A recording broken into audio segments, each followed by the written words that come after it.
Are we recording? Good evening. I'd like to call to order the regularly scheduled council meeting for the City of Nisswa. It is Wednesday, November 20th, 2019, 7:02 p.m. Would you join me for the Pledge of Allegiance?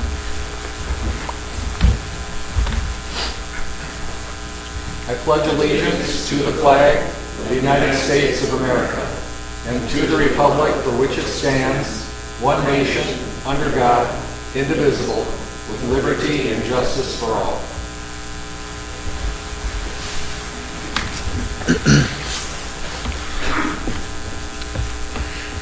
First on the agenda tonight is the consent calendar.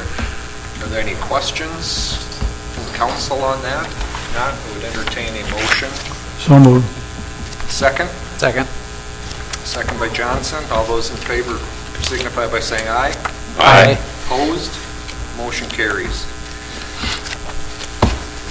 Open forum. Is there anyone here this evening from the public who would like to address the council about a matter that is not on the agenda?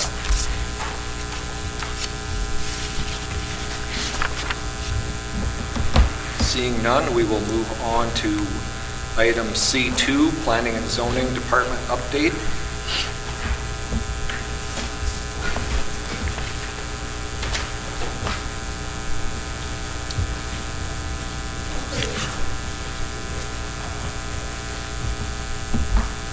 Is the mic on?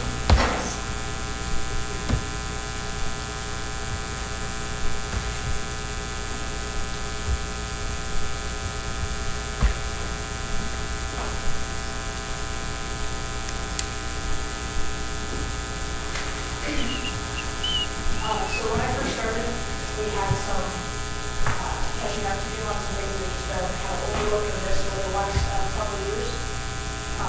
Of which included interim use permits, following up on things that expired, making sure that they weren't still in place if the IUP had expired.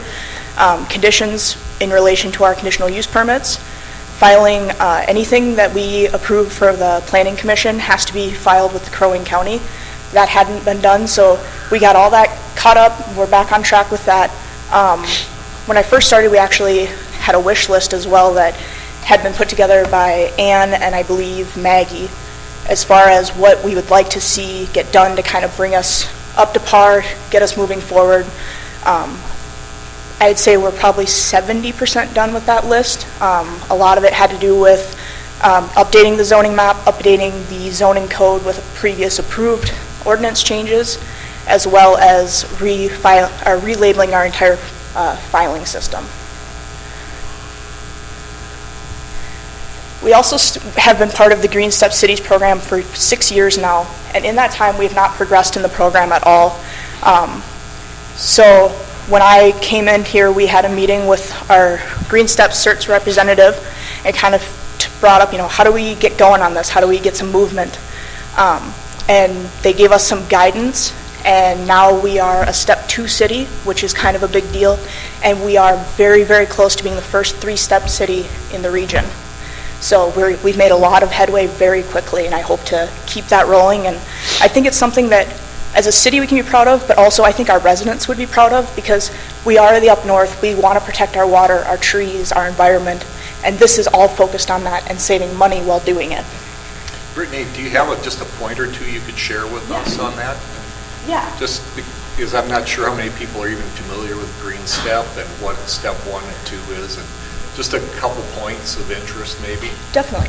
So with the steps, each step has a different amount of regulations you have to complete, and they're called best practices. So an example of a best practice is downcast lighting, so our dark sky lighting. All of our lighting in the city is compliant with that. So that was one of our best practices we were able to complete. We also were able to complete like a sustainable purchasing policy where we buy paper that's either sourced ethically or is 30% recycled paper. So it's really focused on how the city can be more efficient, save money, and also protect the environment.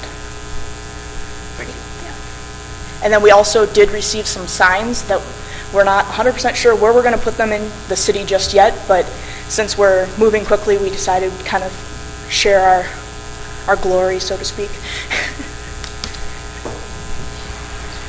So what's the future? What do we want to do? My personal goals are consistency and fairness.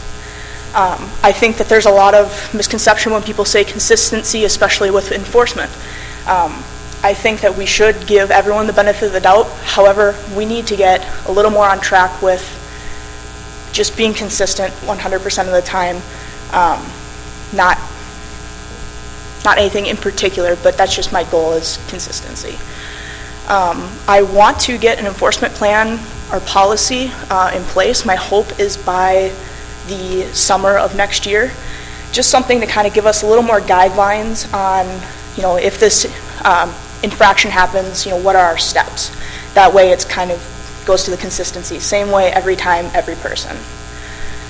I also want to start looking at things with that 20,000 foot view. Where do we want to be and how do we get there? Instead of being reactive, let's be proactive and let's, set a goal, see where we want to go and get there. And then my personal goal is I really would love to be the first step 3 city in the region, just for bragging rights, I suppose. But the steps go all the way to 5, so 5 would be the ultimate goal, but it takes a lot of work and a lot of effort, and I'm willing to put it in, but it'll take some time. That's it. Do you guys have any questions at all? Or I tried to keep it short and sweet to the point. Good? All right. Thank you. Yeah. So, looking forward, instead of just looking at what's right in front of me, I want to see where we're going. Yep. See what we can do and get there, so. Thanks, Brittany. Thank you, Brittany. Reports, D1, City Administrator. Thank you, Mayor Heidman. Good evening, members of the council. Just a couple updates that I have for you. The Crow Wing County Highway Department did release their draft cost-sharing policy for road improvements and infrastructure improvements. So I have both the county as it relates to the intersection project with County Road 13 and 77. I have them looking at what, per the revised draft policy that they have released for public comment, what those numbers would look like for the city for that project. And I also, WSN is also assisting with that, just to make sure we have, looking at the same numbers and doing double checks and making sure, perspective-wise, what the new draft policy says and how that will impact the city. So we'll be working through that. They do have a public hearing on December 11th at 5 o'clock that I will be attending. I know WSN representatives will be there as well, so we'll hear the feedback from the county and from others as far as what those impacts are. Where's that going to be held at? That should be at the courthouse, I would believe, but that's, yes, all their meetings are there. Okay, yes, at the historic courthouse. December 11th at 5 o'clock.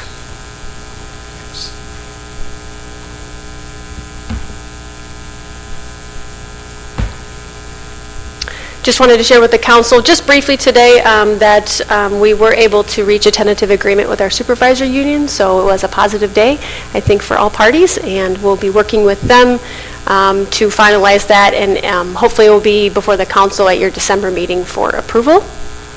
And just wanted to thank the students, the 4th grade students at Nisswa Elementary. We had quite a handful of them participate in our Mayor for a Day essay contest that is hosted by the League of Minnesota Cities, but kind of filtered through all of the local cities, and they wrote about what services that they would like to improve if they were Mayor for the Day, and they sent some great ideas, and we sent them on to the League, and they kind of vet them and give out some awards. But just wanted to thank them and enjoy the participation between the two. So That's always a fun thing.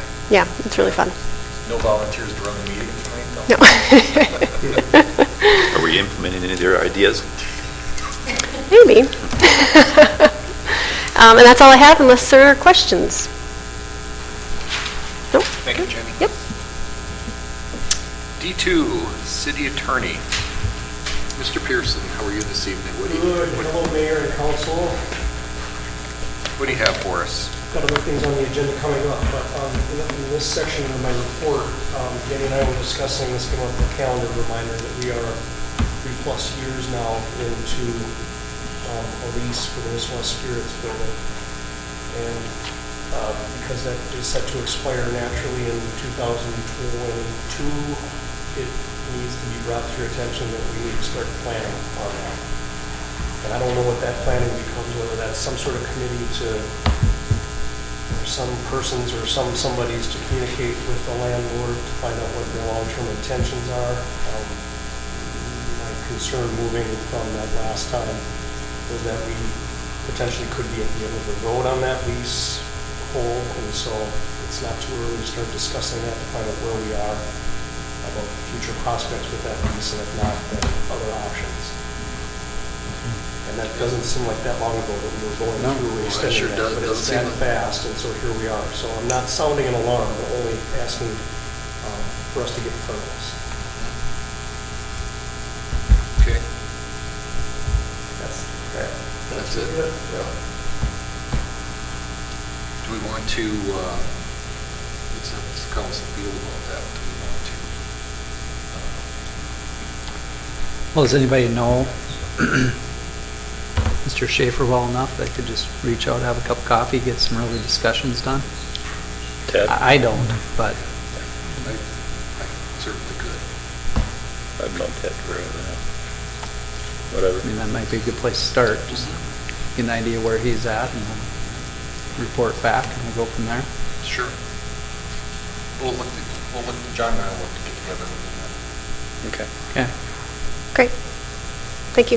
And I'm just going to kind of keep calendaring to remind on this. These things, you might remember that we got to, I don't want to say a panic period last time. We got close last time on that thing getting extended, and what the terms were going to look like. And it was a sort of a hairy situation of just determining not to let it have to be that way. So I'll help drive the conversation if that's okay. Sure, absolutely. That's all I have for my report. Like I say, I have other things on the agenda coming up if anybody's got any questions. Okay. So we'll look to get together with Ted in the next 30 days and just have some sort of at least an update at the next council meeting. I kind of, if I'm not mistaken, I think they kind of go to Florida for a while, so. They're back right now. Are they? Yeah. So we'll look to get something connected up. Thank you, Tom. D3, Mr. Hallen, engineer report. Good evening, everyone. WSN, we continue to assist, the city staff departments on various items. We've just, started assisting Jenny with the PFA loan application packet. Gail from our Bemidji office will actually be working with her on that. We actually, since Tom did his report, we received word of a negative declaration on the wetland impacts for Hazelwood Bridge. So that's a good thing to get over a hurdle and in. We're still waiting for the county and state aid, but we, that information now has been, sent to the county and is in place for that. So I have nothing else specific on anything. Do a lot of reporting to John in Public Works, but if you have any questions on any of the 4 or 5 projects we're in right now, I'm glad to address them if you need to. Any questions for city engineer? All right, thank you. Okay, thank you, Mark. Moving on to new business then. Item E1, public hearing, petition by Monica Anderson to vacate a portion of platted Camp Lincoln Road. Mr. Mayor, I move to the open public hearing. Second. Seconded. All those in favor? Aye. So, would you like to lead with that, Mr. Pearson? Sure. As an intro, this is a citizen-initiated petition for a vacation of a portion of a platted roadway in the city that never did get, actually, the roadway never got put there, Camp Lincoln Road. And so the abutting property owners asked for a section of that formerly platted road to be vacated. And so Jenny has gone through the protocol of the public notices, the notice to the DNR because this abuts public water. I understand from her report that there has been no objection by DNR with respect to this, nor I think anybody else in the plat who would have the ability to step up and speak to this. This is a fairly routine request, and it really dovetails with some corrective work that you know that I'm doing south of this parcel, ending with the parcel directly south of this for some corrective work back to a vacation process from some years ago. So this sort of would go hand in hand with that. So there isn't really, I think, anything objectionable about this. The road was laid out at that point in the plat, but it never was put there. And so that's really all I have for a report on this, if anyone's got any questions. I don't have any questions myself. Council, questions? Anybody in the audience have any questions on this? Hearing none. Mr. Mayor, I'll move the resolution as prepared by staff, which is in the bag tonight, and concur with the resolution with one additional comment, that all expenses will be paid by the petitioner. I think that's been our practice. If the public wants a vacation, they pay for the cost. If the council wants it, we pay for the cost. So that would be one addition to that resolution. I will second. Seconded by Councilman Hoff. Any discussion on the motion? Yeah, I had a question on one of the items that staff recommended was moving the driveway down. I think, go ahead. Right. It was stipulated in here now. P and Z talked about that. I thought that was underway already. Well, it says staff recommends including moving the driveway so that it meets all city code requirements. I went out and looked at it, and I took Brittany with me, and if you want to ask her what we found, but I was wondering, there's absolutely no intention of changing it. When you say driveway, you may be thinking like it's leaf-covered dirt path is what it is. There's no impervious coverage to it. Is there any reason why we can't? I would like to see us go, if the driveway isn't improved beyond what it currently is, it's just left alone, that it could stay where it's at. If they were to intend to improve it, then they'd have to move it and make sure that it was 100% on there. And the reason I said, when I went out and looked at the property, it's kind of hard to tell where the lines actually are, even though, and that's why I took Brittany with me, because I was trying to figure everything out with this map, and it was kind of hard for me, but we went out there, and I just don't see any reason to move it if they're not going to improve it beyond what they're doing. Yeah. Well, Brittany can correct me if I misspeak here, but technically the driveway, even though we'll call it a driveway, is impinging upon another piece of property. And that's why when we had the discussion, we wanted it moved, so it was all on the applicant's property. If it's not a big problem, I think we should keep that in there just to make sure it's illegal. Everything that they own is on their own property. Did I explain that right?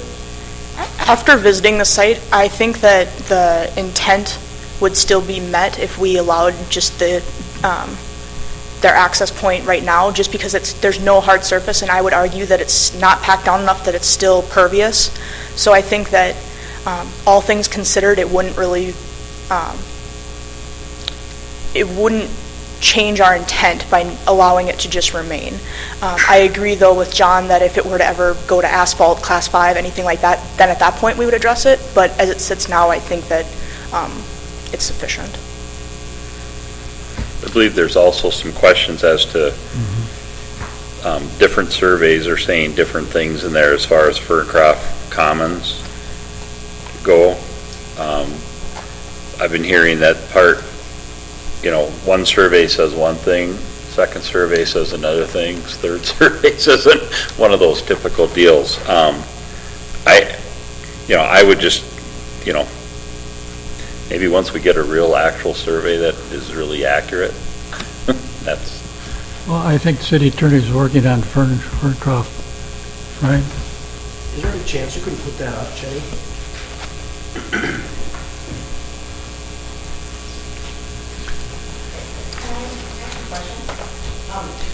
If you would, Monica, would you come up to the microphone and state your name for the record, yes. Monica Anderson. I have a question for Tom, City Attorney.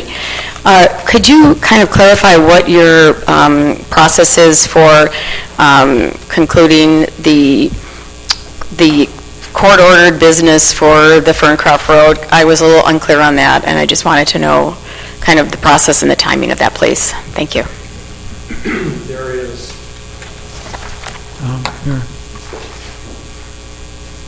starting with the Lions property here to the furthest north, there are a series of properties going south here where the road got vacated in order to correspond to parcels back with an agreement that the city made with those landowners back some years ago.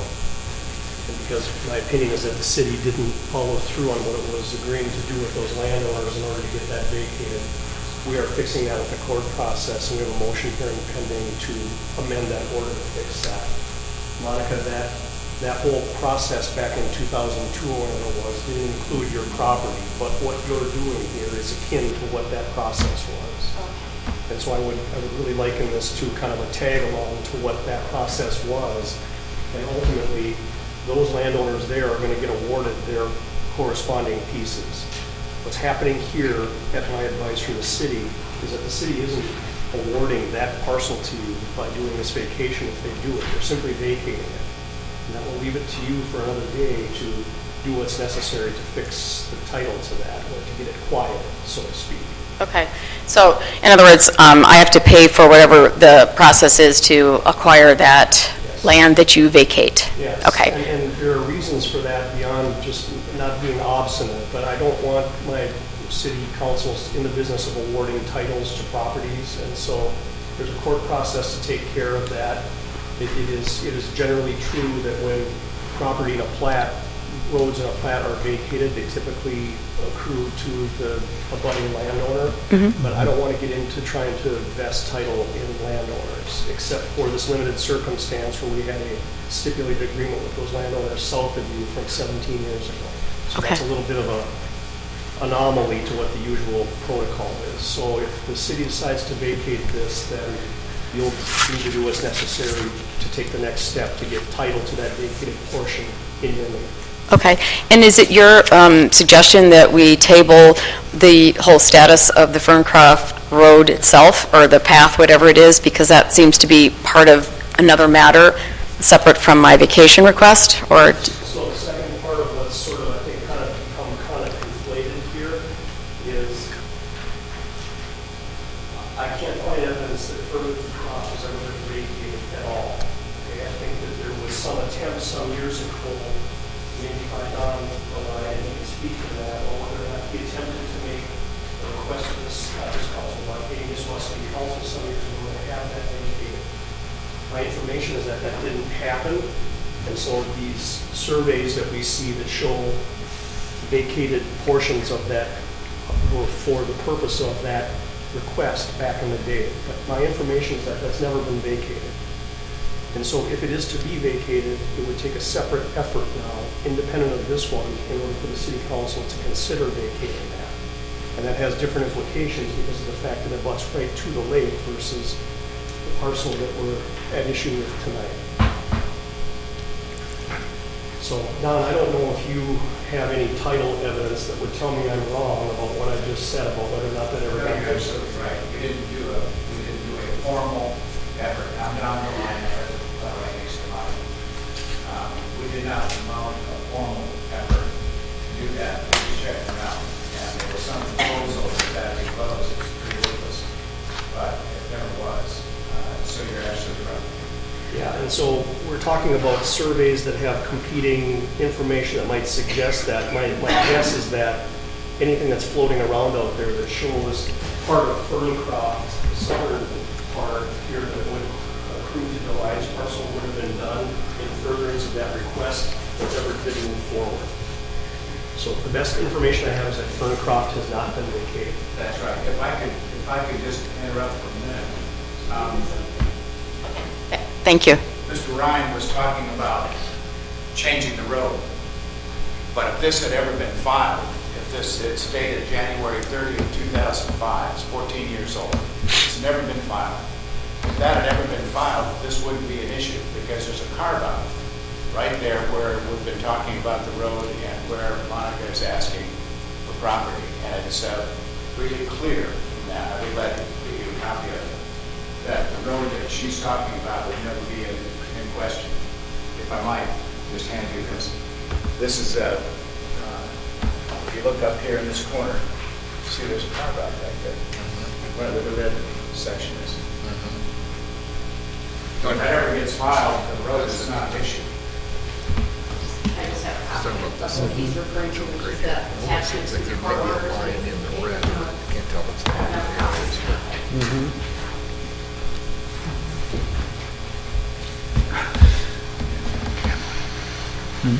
I guess if I could, since we're still in discussion, I think we got another reason why if we just allow them to leave it where it's at for now, the driveway, until we know exactly where everything really is. I'm just wondering, is that, and if they go to improve it at all, if they go to class 5 it, pave it, anything like that, totally different story.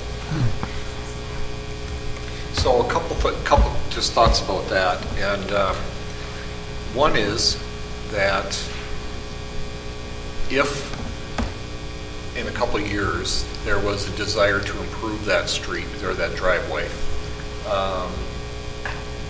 the city would not know necessarily that it's going to happen.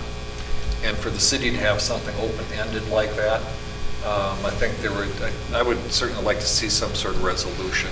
Second thought is, or in my head is, if Monica, if you and Don, if the two of you got together and looked to have that vacated, what often happens, and Mr. Pearson, correct me if I'm wrong, is go through the legal process, it'd probably be split in half, you'd each get half of it, and it would be done.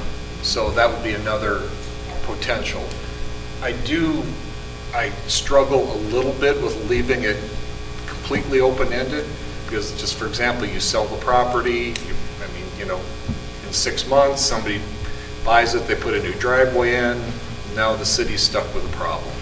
Or even if you put a new driveway in, we don't want to be driving around trying to enforce, keep track of what people are doing.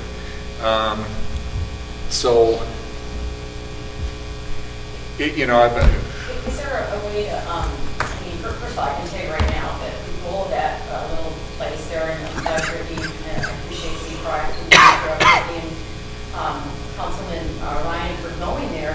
You can see our goal there is to keep it, it's going to be updated so that it has some amenities, but it's not going to be a McMansion with the big, driveways and the Lions and all the other things.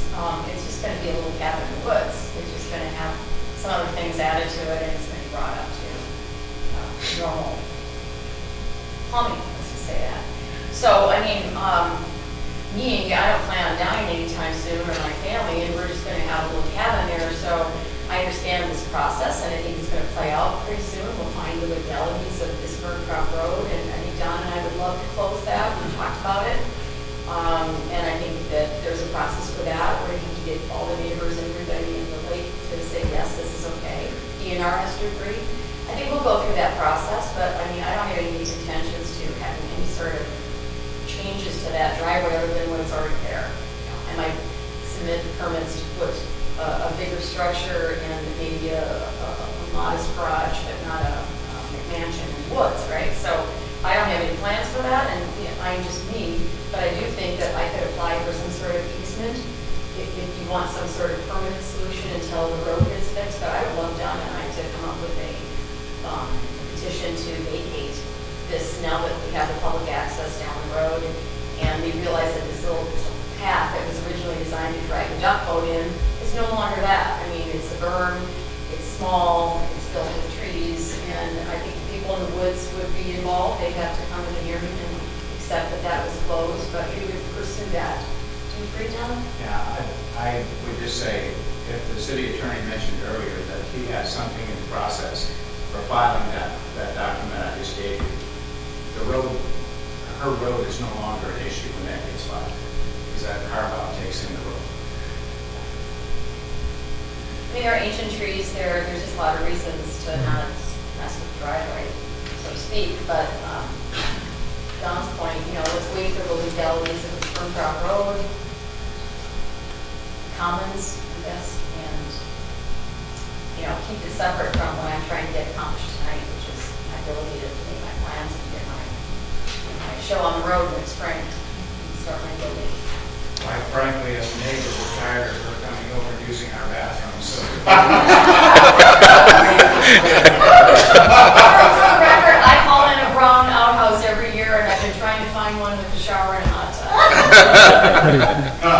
Mr. Pearson, did you have something you wanted to? No, I mean, I think Monica said it right there at the end. Ferncroft is getting kind of conflated in this, and it's not part of what we're doing tonight, and if there's ever to be anything done with that, it would be per a separate application to be reviewed at that time and place. I think my information is that a predecessor council didn't favor that, but that was them, this is now, so all you can do is act on an application if and when it comes for vacation of that. Sure. Well, we're still in discussion on a motion, so What do you have to say? I'm fine with it as is. As is in the resolution, or as is No, leaving it as is with the driveway, as the is. way it is? I mean, there's certainly many cases out there. First of all, I would encourage that you two neighbors take the steps to acquire that property. And then you're both probably much better off. There is also the argument that you've had use of that piece of that use for that drive for more than 15 years, and that you could probably go through a process and try to claim that as yours. Since 1919. It's It's not just for a few years, it's been there, like, we have a picture of an old school corral, they used to have the big thing there, and it's right across that, and gone. Big timbers. Yeah, I mean, 1919 was when that thing started. Yeah. Yeah. So, I mean, that would it would seem beneficial to the two of you to move on that. I do agree. I mean, unless it's improved greatly, it would just be best to get it cleared up, and then there's no worry, there's no discussion to be had about it. It's yours, and you can. But I do agree that it's not part of what we're here to discuss right now. So, just would encourage you to do something, move that forward, and better your situation. So would we need would you be willing to amend your motion, Don? To remove the driveway? Huh? Not to move the driveway? Yeah. What, we're talking about 5 feet? Barely, yeah, it's challenging. I went tonight, tried to measure it and line it up, and it's just like about this, yeah, you're right, about 5 feet, and it's not the whole driveway, it's just a little piece of where my truck goes. And there is a massive white pine there. I mean, I couldn't reach around it. That's, I think, part of when they were talking about that, that's one of the things that I did notice, right in that spot. There's, All right, I'll remove it. thank you. So amended motion, amended second, I take it. Yes, sir. Any further discussion? Hearing none, all those in favor signify by saying aye. Aye. Opposed? Motion carries. Now, do we need to close that public hearing and open another, or can we continue on? Keep right on. Okay. So public hearing number 2, which is item E2, petition by Julie Johnson to vacate Pine Avenue in the plat of Nisswa Park. Period. We have some information on that.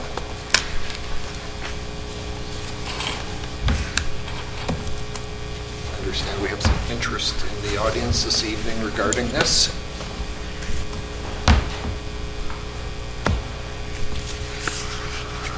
Are you gonna? You want to start? Bring it up? Or whatever. I can, sure. This one got initiated just as the last one did with a petition by many landowners in that area seeking to have that portion that's outlined in the blue, which is a platted city street which has never been built out, vacated. It would seem to be a pretty routine request, but for the complication that there is a landowner in the middle of this action, correct me if I'm wrong here, that only has access to its lot by virtue of easement up here somewhere off of Birch. And the concern is that to do this request would effectively cut that landowner off from his access because it would put a gap in between the easement that services the property.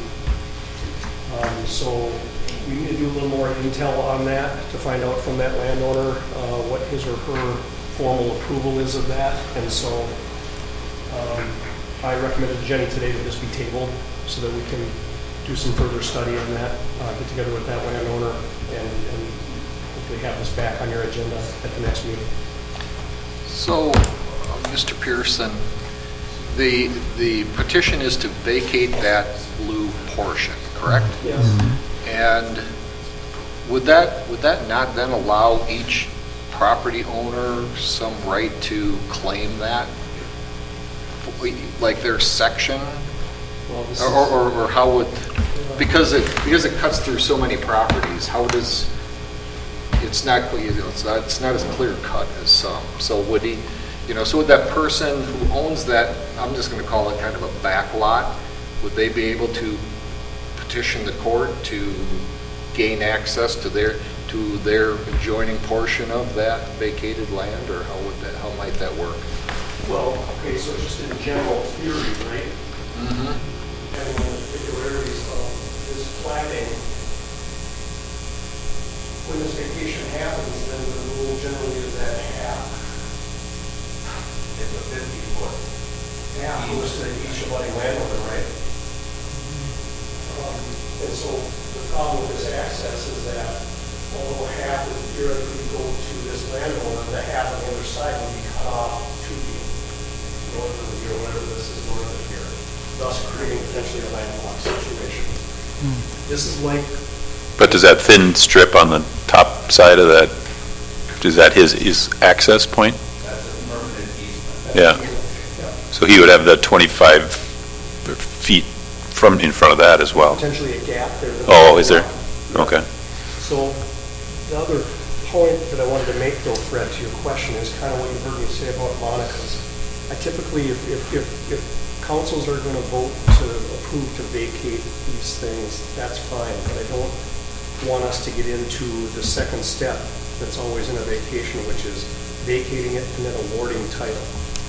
And so this would be a lot like what I said in Monica's situation, where if this vacation were to happen, then the city would simply vacate it, leaving those landowners to their own devices to go clear their title with respect to the pieces that accrue to their parcels.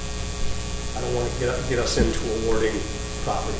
And so I don't know if that's the question you asked, but this is the same thing as in... Well, no, that was my question was, you clarified it. Yeah. Each property owner would have the right to seek. That's the general rule, but it's not always true, and that's why I don't want us to get into the morass of awarding title, because depending on how it was platted and what portion of the land was or wasn't in the plat, it isn't always necessarily true, that garden variety rule, that each abutting property owner gets half.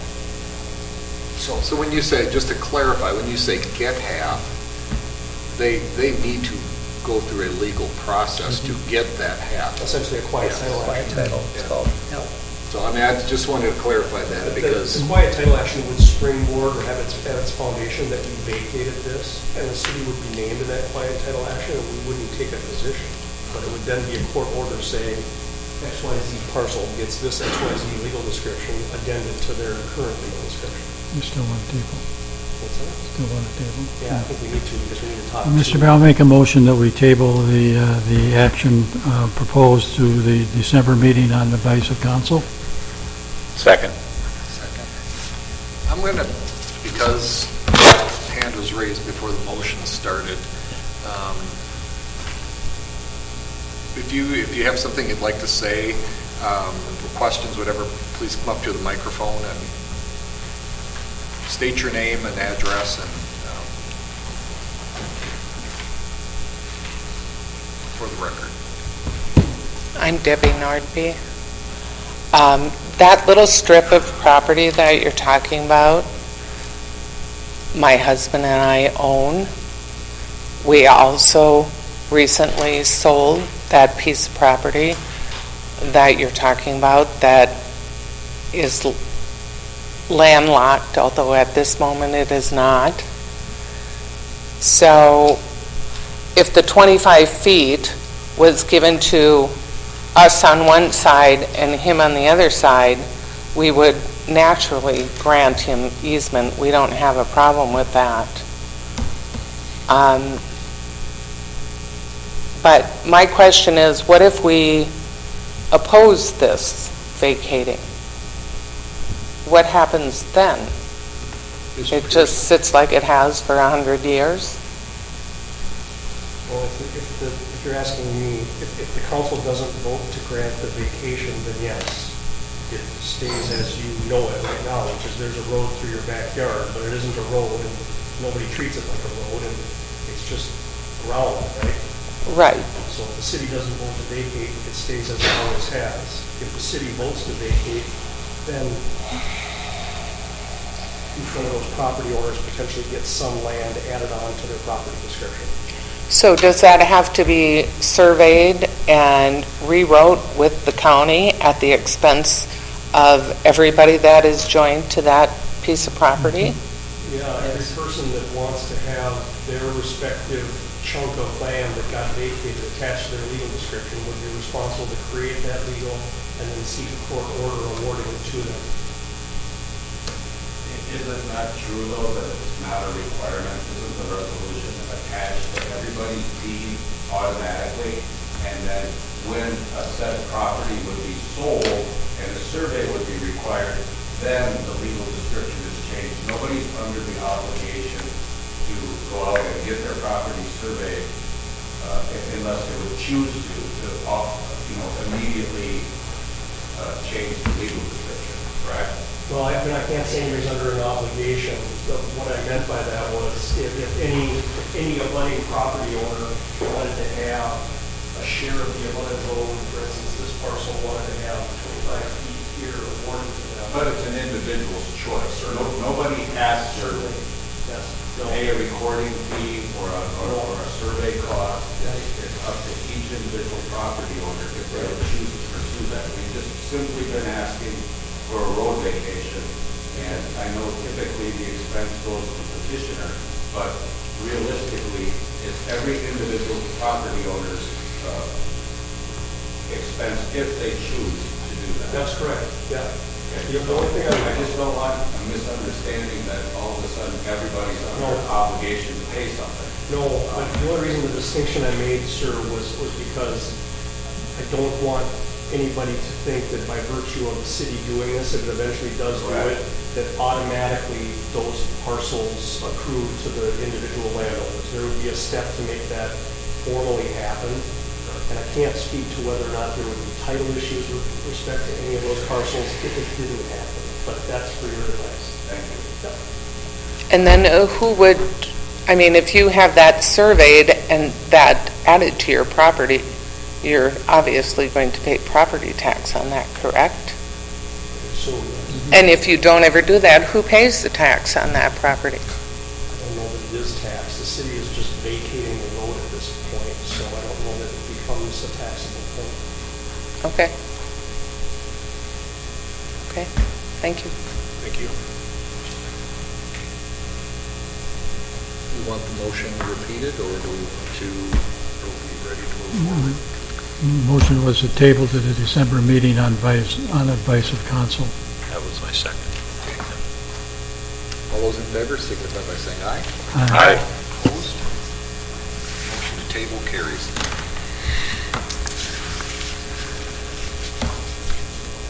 Next, under new business, item E3, resolution to Do approve we, sewer rate.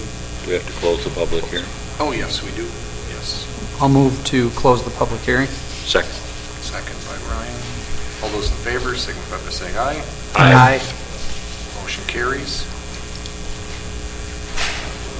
Public hearing is now closed.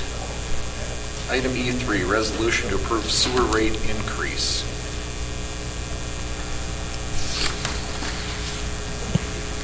Do we- Any questions, explanation? I can give a quick 30-second update if that helps. What Maybe, is- maybe especially for the public, Sure. just have it on record, it would be good. What is the sewer connection fee right now, 85? 8,000, 8,000? Yes. Upping that to 10. yes. That's So just that's just anticipation of the upcoming expenses we're going to have with the sewer system. Yes, so so there's two pieces to this. It's the sewer connection fee and then the quarterly user fee. The current sewer connection fee is $8,000, and our recommendation is to increase it to $10,000. We'd like to then add, have a process to add, an inflationary increase to that going forward to keep up with the costs for that. This was discussed a couple of times when we had our sewer workshops, and so I hope that's not, something that's surprising to the council. We were trying to be pretty consistent with the connection fee piece. The reason for the quarterly rate fee amount increase of 4.5% as opposed to, we previously talked about a 9 or 9.5%, was that really the costs for the expansion project won't get underway until mid-2020. We won't start paying really a majority of that expansion cost until 21. And so I thought it would be appropriate to flip-flop that rate increase potential once we have accurate bid numbers, costs for construction, things like that in place.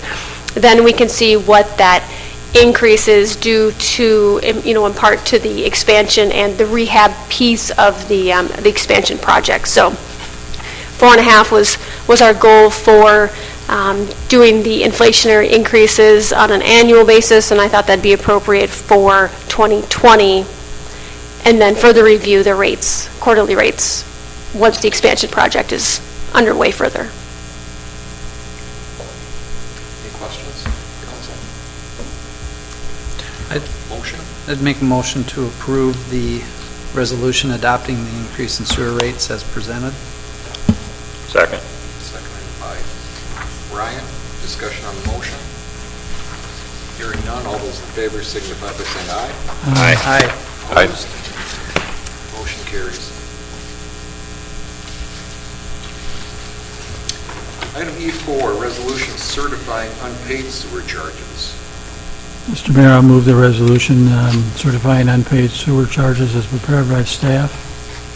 Do I hear a second? Second. Seconded by Ryan. Discussion on the motion.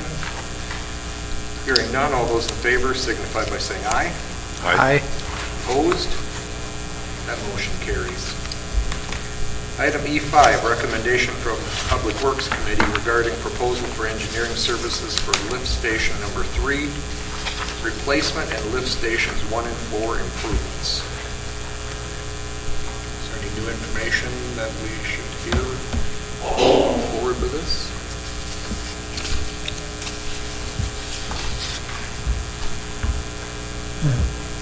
Question. Sure. 47.5 plus possibility of another 8. The funds are available for that in the budget? That should be. Are the funds for I'm sorry, I didn't hear the this question. available right now in We the have funds budget? in the sewer. Yes, We have money in the yes. sewer fund to pay for this. Yes. Okay. There was also, in addition to what the line 1, 3, and 4 was including an alternate for West Linden gravity line. Tom can explain that if you would, Tom, what we were talking, or Mark can. Basically, it would be a way to lessen the amount of effluent going to the one pump station because there's enough, it could gravity feed right to the other one, so that we don't have to send it one way to pump it back the other. So. That's a good explanation of it, John. Okay.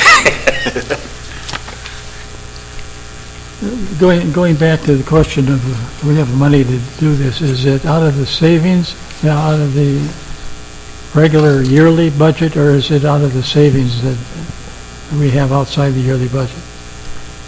I would say this would come from the sewer fund, Okay. not our general fund reserve. Yeah, the only reason Savings. I'm asking the question is we've got a lot of things coming up we have to have money for the sewer upgrades. And I'm just wondering if we start taking too much out, there's not going to be enough left at the end to do what we need to do. That's why we're going to be bonding Now, for those upgrades. We've also included, for our sewer expansion project, we have done the resolution to, I'm not thinking of the right verbiage at the moment, but it's so that we can incur costs now, and we can include those in the final bond amount later, if we choose. So we have some flexibility there, depending on getting through some of these things and finding out what the costs are and what our needs are. Once we have all of that sorted, we can determine how much we want to just spend out of pocket now versus include in the final project cost later. and again, just one final question. I read this is just for the engineering services. This is not for the actual project and not the dirt and everything else.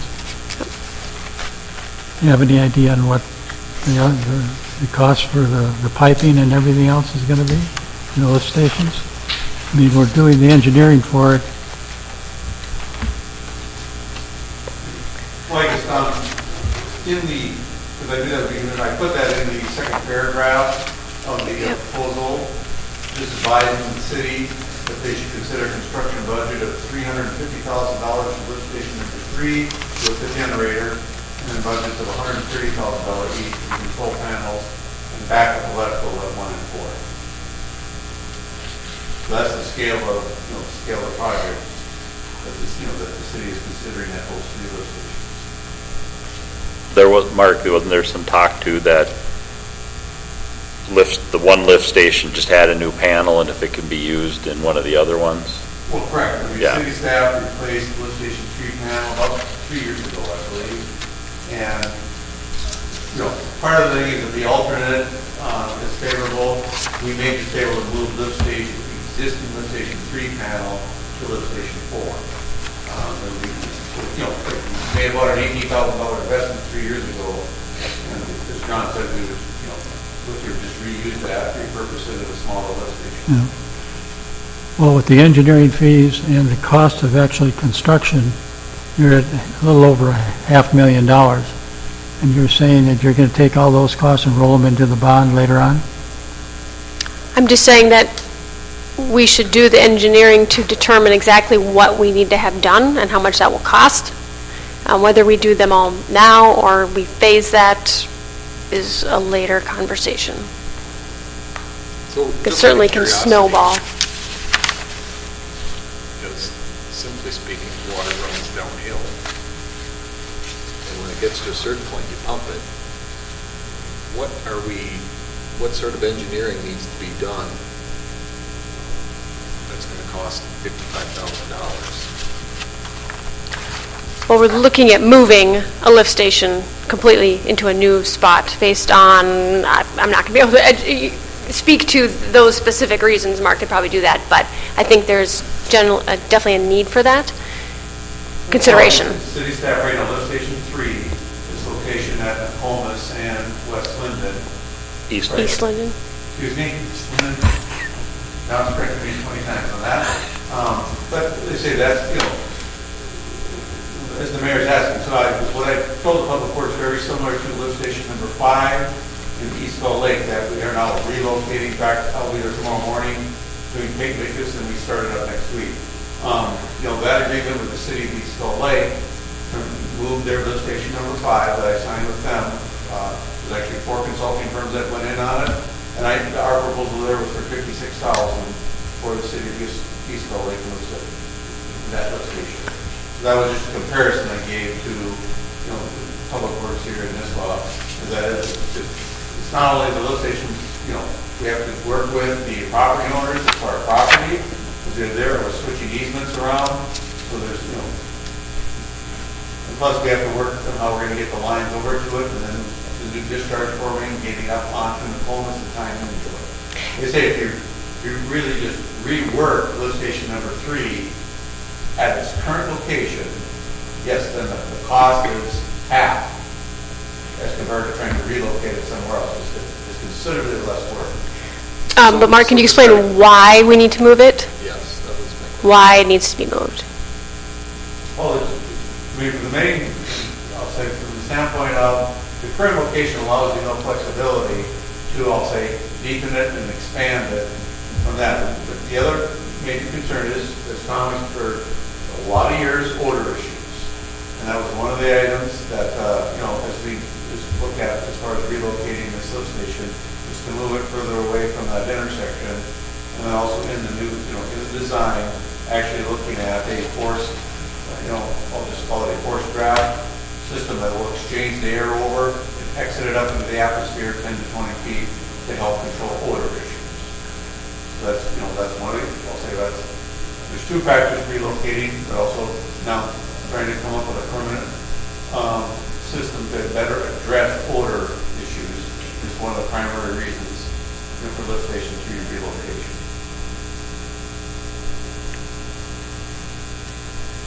So we pay for the engineering and they come back and say, yep, here's what it's going to cost. This is a 2-part process right now. I believe moving the station wasn't part of the sewer bonding issue. Could be. Could potentially, yeah. Most likely, that sounds like, and the odor issues are significant down there. In fact, just saying. To be honest, I don't know enough about it my concern is, it seems like anywhere there's a lift station along that area and maybe other areas, there's plenty of odors. So if it gets moved and it gets shot 10 to 20 feet up in the air, does that really make it better for a neighbor who's down the street a little ways or something? I don't know. I would certainly like to know. Is this for over $500,000 when we're looking at basically, the whole sewer expansion, we're talking like $4 million, so we're talking, 20% of the cost of a sewer expansion for this? I would like to know more information. Is this actually going to fix the problem? One. Well, the main problem is capacity. Lift Station 3 has to be replaced or upgraded before next summer. So there's not a lot of time to... I thought, Tom, and it sounds like maybe I was mistaken about it, but I thought it was just a different pump. There's going to be a different pump. We've done that already. The whole thing. Okay. We've installed a larger pump and it's not enough. Okay. I don't know. It seems like an awful lot without having more information and possibly a bigger picture look at this whole thing. I can at least go with the engineering to tell us what we really need to do and how much it would cost if we proceeded to do it.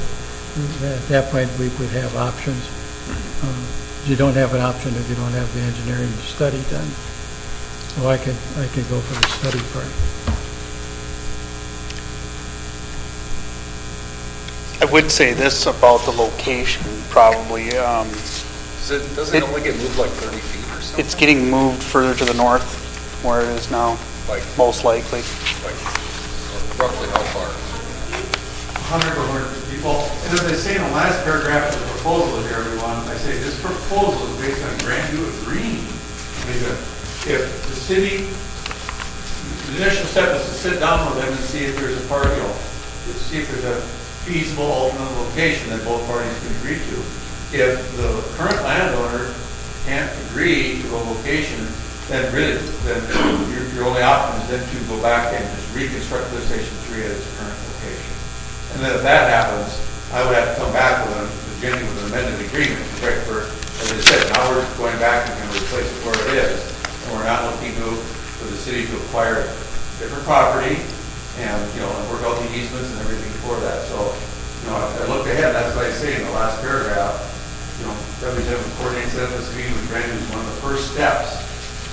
Don, like I say, I'm not interested in spending a bunch of city money and putting plans together for something that isn't going to proceed, so.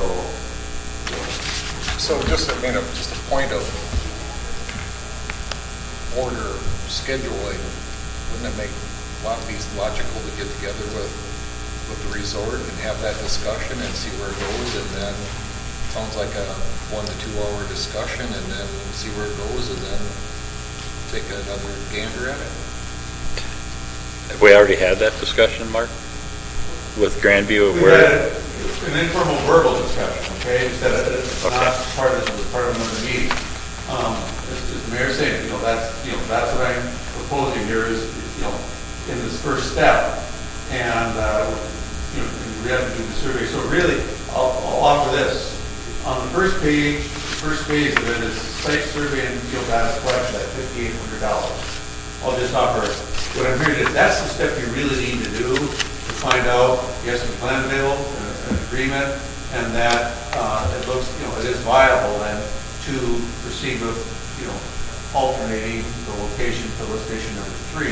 Because the benefit too is, John talked about, is if you don't move the lift station and build it or reconstruct it, then you don't have the ability to lower the invert and really make the alternate feasible to bring stuff from West Linden over by gravity across. So there's twofold. So as you're what I'm hearing tonight is the mayor's asking for some information. And really, in order to do that, you really need to complete the first, I'll just say the first portion of this engineering proposal, which is I'll say the $5,800, rather than the large amount, 10% of the engineering agreement. If I could just get an interested party, Bring your checkbook. What percentage, we've already taken it, what percentage of the city affluent goes through that lift station? Station 3, at least 50%. Right, so 50% of everything goes through there, and with the idea in the future that you're building a station, you're building a plant for $700 expansion. Right now, the way the sewer is designed, it's got to go through one of 2 basic stations, doesn't it? Right, lift station 3 or lift station 1. Right, so it goes through 1 or 3. So what we know is, and because I've been out there talking to these guys, is the fluid mills, everything from Roy Lake, all the way from Roy Lake, all the way over to Bishop's Creek, all the way up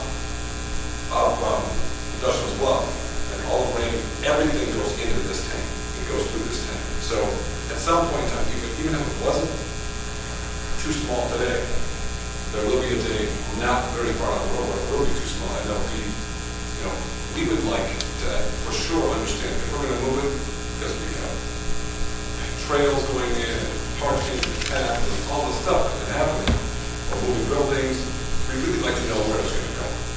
Because as we're doing our long-range plans, we really need to know where it's going to go, if it's going to move.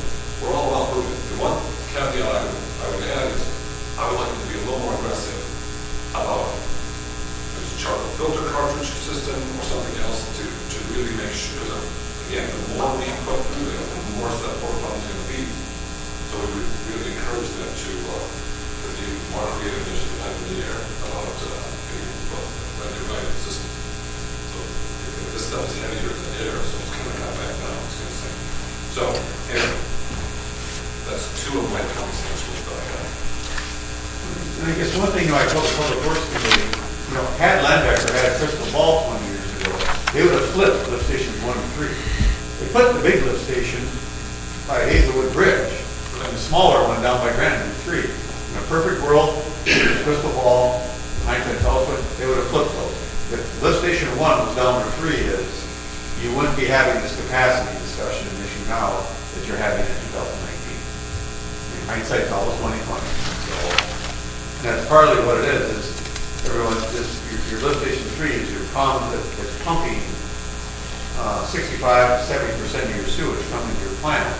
Versus, it was thought it was going to be 2/3, in the city on one and 1/3 Granville. It flipped, 2/3 and 1/3, and that's, as I say, whether you address it now, Tom said, especially if you're spending a lot of money to expand your wastewater pond, so when that additional ERUs are available to hook up, and they start hooking up, you're going to be addressing lift station 3 in the future at some time. Well, and like from my perspective, as I hear it, that's all fine. But I'm not really sure I'm willing to sign on $5,800 or $55,000 without a little bit more investigative work. And if that's simply talking with Grandview and saying, it just seems like it's easy to spend money that I'm not always so sure it's best spent. That's my take. Well, the lift station has to go at Nokomis and Eastland and somewhere in there. It has to be there. We already know that. How about a couple of us get together with Grandview and we have that discussion and see where I think it goes? you guys did, though.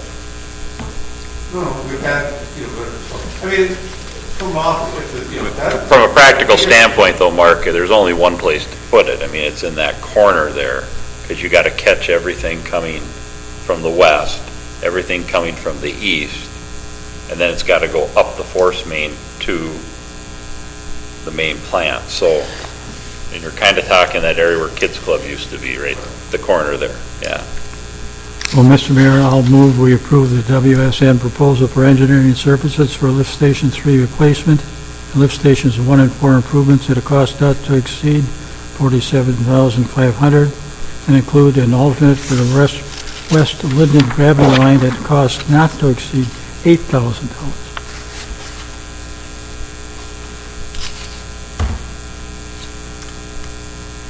I thought I heard Mr. Howland say that the starting point might be I think you need to call a second first, don't you?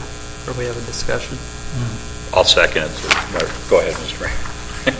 Mr. Howland suggested that we do a first step at 10% of that cost. We can still do that. And then, once we know more, commit to the rest. Well, I think that, I don't serve on that committee, but it seems to me that you're confined down there to, you don't have a lot of choices. I'd rather get started and get the thing done, get it over with, and do it right the first time instead of delaying it for another month or more. And you're going to come to some agreements some way. Can we amend go with your motion, but amend it to, that the site survey and field data will come back first before moving past that stage? Would that help everybody, or does anyone have an issue with it the way it is? I just don't want to see it hang up any longer. I mean, we're kind of... I think a prudent first step would be to go with that initial information and then come back to the council with the take on it. In selecting another site, you still have to do some engineering to do that, right? Correct. That's what I have in this site survey field data collection is looking at that area at East Linden and Nokomis. I'll just offer from the standpoint of schedule.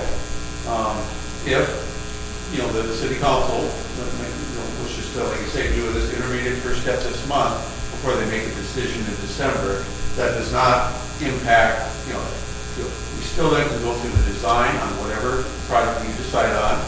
Have it bid in the month of February, so that you get your good, hopefully, the best bid possible, so you're ready to enter construction when was June and May. So you have time, there's concerns, but, we have a month, so it does not, I'm not gonna take doom or gloom, we're not gonna be done. So if we wanna do this first step over this next month and then come back, next month's council meeting for the rest of it, your schedule will allow that. Yeah, we're coming into winter, we're not coming into spring right now. There won't be any construction happening until 2020. Would you have that information available for the next Public Works meeting? That's the first Wednesday, so. Yeah. Well, it really. Probably not. I've been a little proactive. Mr. Ronay has granted permission to fly the area with the drone. That is actually scheduled for this week when the weather kind of makes it a little nicer. So I guess, John, I could have some preliminary information ready for the next Public Works meeting. But really the major step is to meet with Grandview and establish a location that, both parties will agree. Because again, it comes down to, controlling costs. All of a sudden everybody says, because if you move it 250 feet, there's a lot more cost. Because we got to run gravity line to it, and then I got to look back at it. So that's what I'm offering, is talking about construction costs. Knowing the location, as I say in my paragraph, that's kind of one of the first steps here, that you can further define costs and the benefits to relocate versus reconstructing right where it's at. I think what Don's proposal would do is, obviously they come back with the site survey and stuff first, but then staff could get that, and then we could just bypass the committee and just come straight to the next council meeting with that same information, and then we could say, go ahead and finish it up or start doing what you got to do. It just helps us close up one more of those number of projects that we got on the book that we were talking about earlier. So could move it along a little quicker.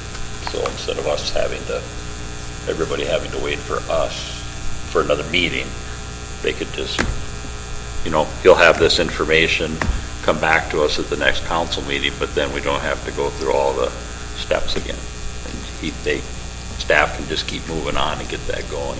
If you approve the motion, the first thing he's going to do is his The first site. step. Yep.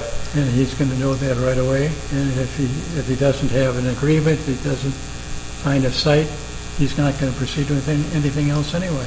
Right. So I don't see the difference. And soil borings and things like that aren't going to be able to happen soon. Or maybe they can. No, they can. Any time of the day. But even that, but then we'll have information at the December meeting. If we want to put the kiboshes to it, you can. Otherwise, we can just keep moving Well, I don't know forward. if anybody wants to put kibosh But- but when a $500,000 project pops up on the agenda, and there's no workshop, there's no discussion, and we're supposed to make a decision on it. We're not deciding on a $500,000 project though, Fred. No, but it's the steps towards it. It's the steps towards it, 60, 55 grand. A step that you need from the engineering point of view to determine whether you can do what you want to do. Because then we're looking, if we do end up having to do what is recommended, or if that has to happen, then obviously it's going to probably have to be part of the bond, because it's not, Because that lift station was running how many hours a day this summer? Beyond 20. Okay. And that's with the Both 200, pumps running it. and that's with a 220 gallon per minute pump. And there was how many pumps? There's two. Two 220 pumps? No, one is an older pump, the original. This is slightly smaller. 180? I'm not sure what the Whatever. exact gallons are. The original pump right now pumps somewhere between 170 and 180 gallons per minute. Okay. And both of those are running for 20 hours a day. Yes. So, Under the right conditions, we would be putting water on the ground next summer with things as they are. okay.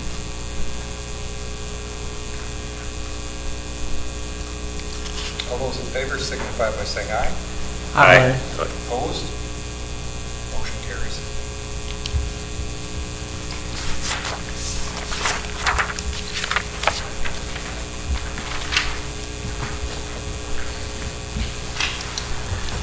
Item E6, request from Mark and Arlene Macco regarding after-the-fact septic permit.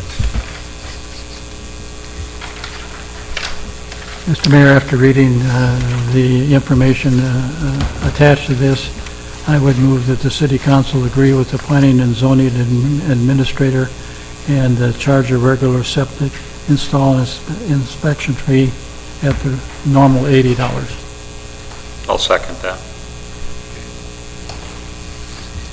I'm the homeowner, Mark Mackel. Yeah, did you have something you want to say, or are you?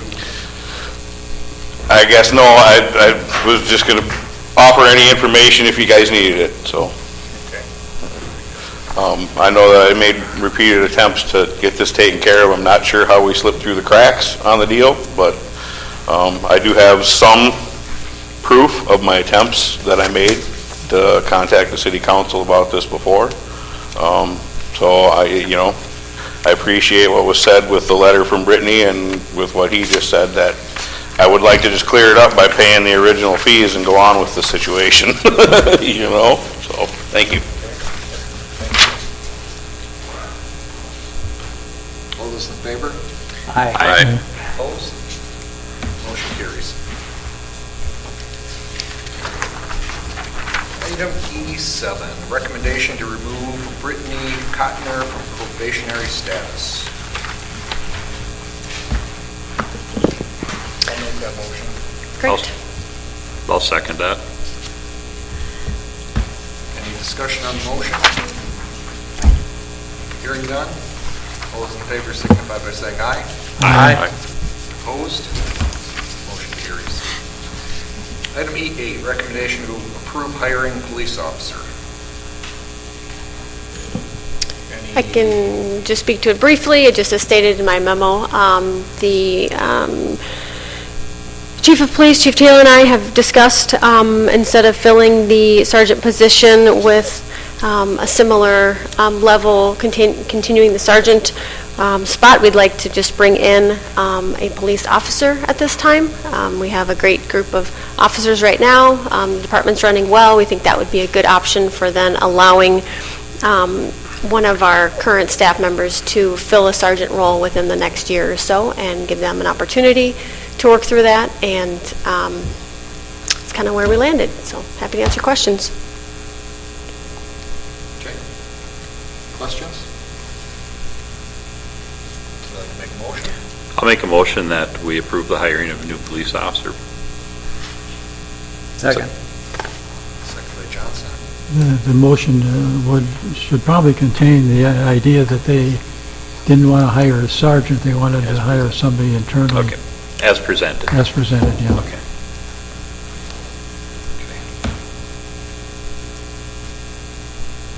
I did talk to Chief Taylor about it too, and just, he felt confident that he has good people there, and he's not, I don't think he's worried about eventually at some point when the timing is right, finding the right person. So we're fortunate, we're lucky in that respect. Okay. Any other discussion? Hearing none. All those in favor signify by saying aye. Aye. Opposed? Motion carries. Item E9, finance specialist and city clerk job descriptions. Jenny, I presume you're going to want to share some there. Sure, I'm happy to. So I provided some background to the council, and as we've been talking about this over most of this past year, what I have presented tonight are draft job descriptions for an amended job description for the city administrator treasurer position, a city clerk, and a finance specialist. I worked with Anne from Springstead, now Baker Tilly, but she was also the one who assisted the city with the compensation study a couple of years ago in identifying, taking the job descriptions and taking kind of a list of duties. They ask a kind of a detailed series of questions for the position, and having her help with identifying what potential grade and point scale for these positions that would be appropriate in keeping consistent with comparable worth and pay equity, as we should be keeping in mind how that process works. And so what I'm looking for tonight is certainly council feedback, but I am looking for approval of the job descriptions as I've presented them to you. Approve, and I've listed these at the bottom of the memo, approve the title change of our deputy city clerk to our finance specialist. Approve changing of our deputy clerk's position effective tomorrow to move her from her current grade 8, step 9 to grade 9, step 8. And then authorizing myself to work through the process to fill a position for a city clerk. I will also say I did, in working through this, and since this is a new process, obviously, and making sure that everything is appropriate, I did have some follow-up questions that I have worked through with Maggie, and so I did pose a follow-up question to Ann from Springstead, or Baker Tilly, and we want to just ensure that the grades and the points associated are correct. This position of finance specialist, what I didn't know because I wasn't here at the time, was talked about a little bit a few years ago, and so I wanted to make sure that the job description I presented to her was reviewed as opposed to kind of looking at maybe what was discussed in the past, and so just wanting to make sure that we had some clarity there. So I'm not saying that anything will change, but if there is a potential of a grade adjustment, I'm hoping the council will kind of work with me on that. I don't expect any major significant changes, but let's say something goes from a grade 9 to a grade 10, or something like that, I would work to maintain the pay rates as they are as best I can, but I want to make sure that the pay equity is right. So that was the follow-up question that I will hopefully get an answer from Ann on that. Hopefully. Remind me again, I know we talked about it, I just don't remember. Yep. When we were working through the budget, you had budgeted for an extra staff person? I did budget for about half of that. Okay.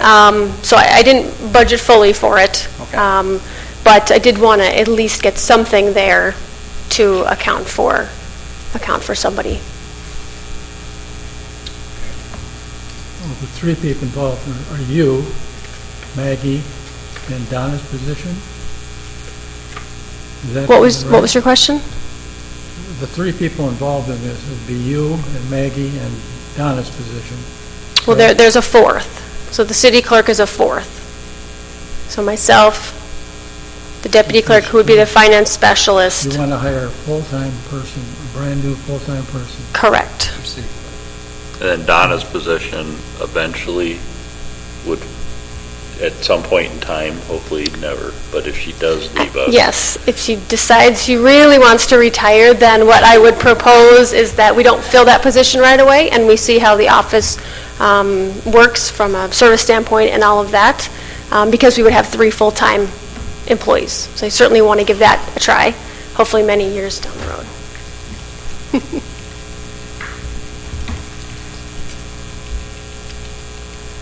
Council, is there a motion?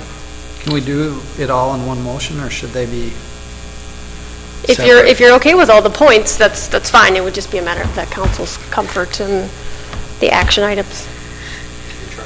All right.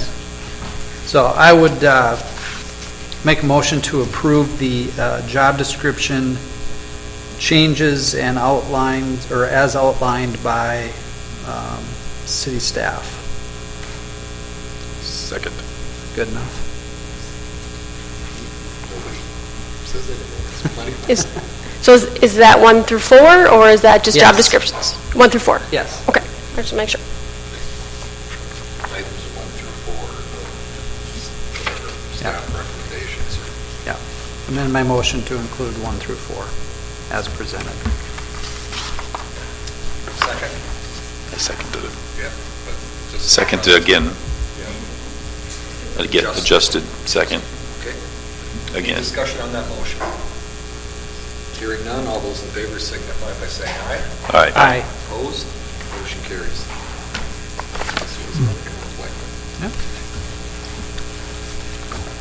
Item E10, personnel updates. Anything that you want to bring up, Jenny, besides what's listed here? No, we're just at that time of year where we're getting ready to have some activity with our rink, and Matthew's getting that going, so that's mostly our hire list for tonight. Okay. Any questions, council? I've been coming to the city for 35 years doing business, and my manufacturing. They do a phenomenal job. They do an outstanding job.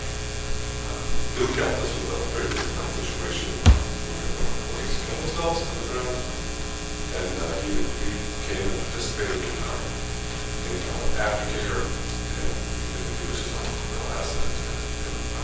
Sorry for the emotion. I just thought he died. So, but not pockets of extra live work. So, they don't do that often. We never do that. I was going to do it in open forum, but I couldn't get it out. Just wanted personnel will be the right time. Thank you, Mark. Yep, thank you. I would move to approve the personnel updates as presented. Second. Second by Jacobson. Any discussion on the motion? Hearing none, all those in favor signify by saying aye. Aye. Opposed? Motion carries. Item E10. Do we want to, should we do council reports and get that out of the way? Can we do a Sounds good. session? Okay. Old business, there is none. Anything, Jenny, that you have for anybody? Okay. Council reports. I don't have anything to report, but I do have a question, and that is regarding planning and zoning. Don, are we looking to re-interview people who are already planning and zoning? That question came up, and it was at my suggestion for consistency, that we ask everybody basically the same questions and treat everybody just like they were just walked in the door.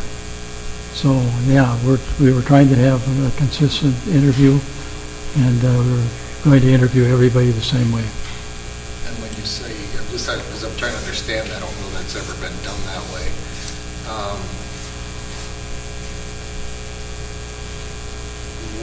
I don't understand the purpose. I mean, are you going to be re-interviewed for your position? I mean, I'm being a little facetious, but if somebody's served, unless there's an issue, it almost seems inappropriate. Well, I suppose it's how Are you look at it. interview and then fire somebody, or what? It's an open seat. Just because you've been there before doesn't mean that you should continue. Maybe you're doing a terrible job, and we want to interview to find out what your feelings are. I'm not saying that was the case here, but since we asked everybody, all the other applicants for the same types of questions, and listened to their answers, we wanted to make sure everybody was treated the same way, and there was no favorite sons.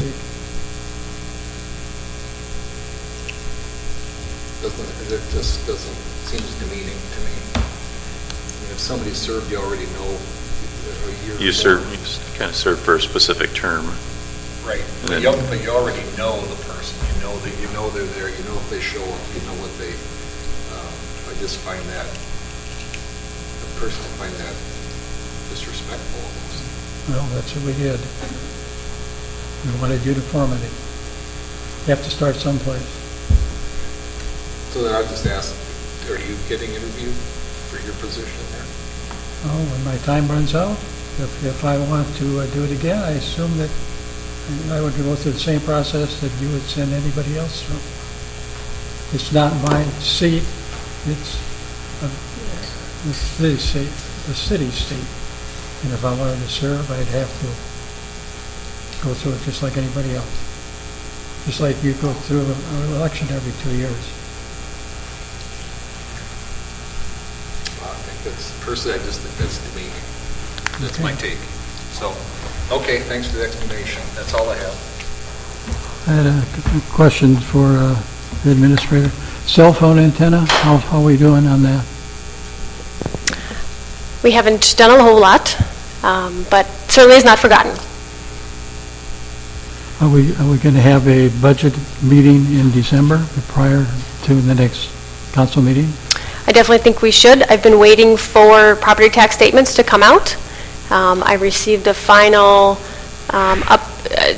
tax information from the county, and I just glanced at it because I wanted to wait for the tax statements to come out, but I believe our values have gone up 10%. As they, consistent with where they thought they would land. So with our levy going up 9%, I really would like to see what that impact is to the community, because there should be really a decrease in some instances about, for that. So, but yes, I think that would be appropriate, because we have a lot of things going on, especially with contract agreement settlements and things. We should get all of the most up-to-date numbers. So we'll look to do that early mid-December. And then a while ago, you were looking for a firm to update our ordinances and everything else. How's that going? I received one quote for that. I haven't done a whole lot, just because I really wanted just to have a gauge on where that amount was, and then hopefully once some of these other bigger projects are on that autopilot that I mentioned, getting some of these planning pieces done with those, maybe we can look at that. But the quote was around $9,000, so I didn't want to jump on that right at this time, as we are certainly looking to get a lot of other things done as well, but certainly on my radar for a project maybe in the next couple of years.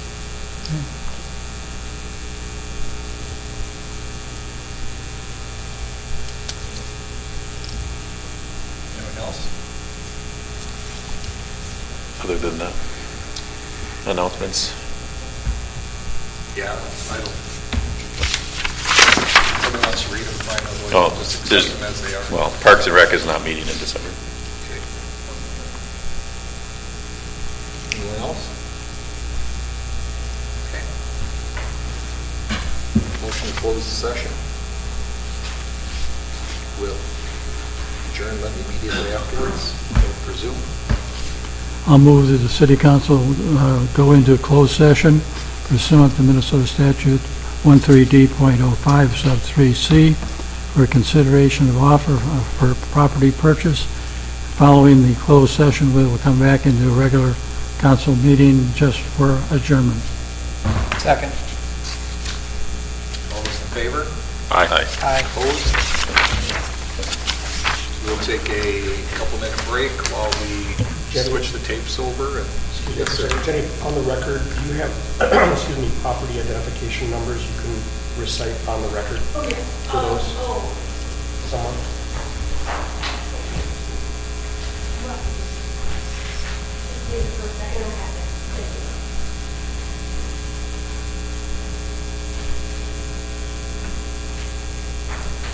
Sorry about that. Let's see here. Find the short one, because these are the long ones. Property ID, this one's, I'm going to do these are probably the old ones, but 280-142-300A-00009. Second property is 280-142-400-00009. And the third one is 280-142-100B-00009. That was wrong number. Was that right? Probably just a yes or no was enough, huh?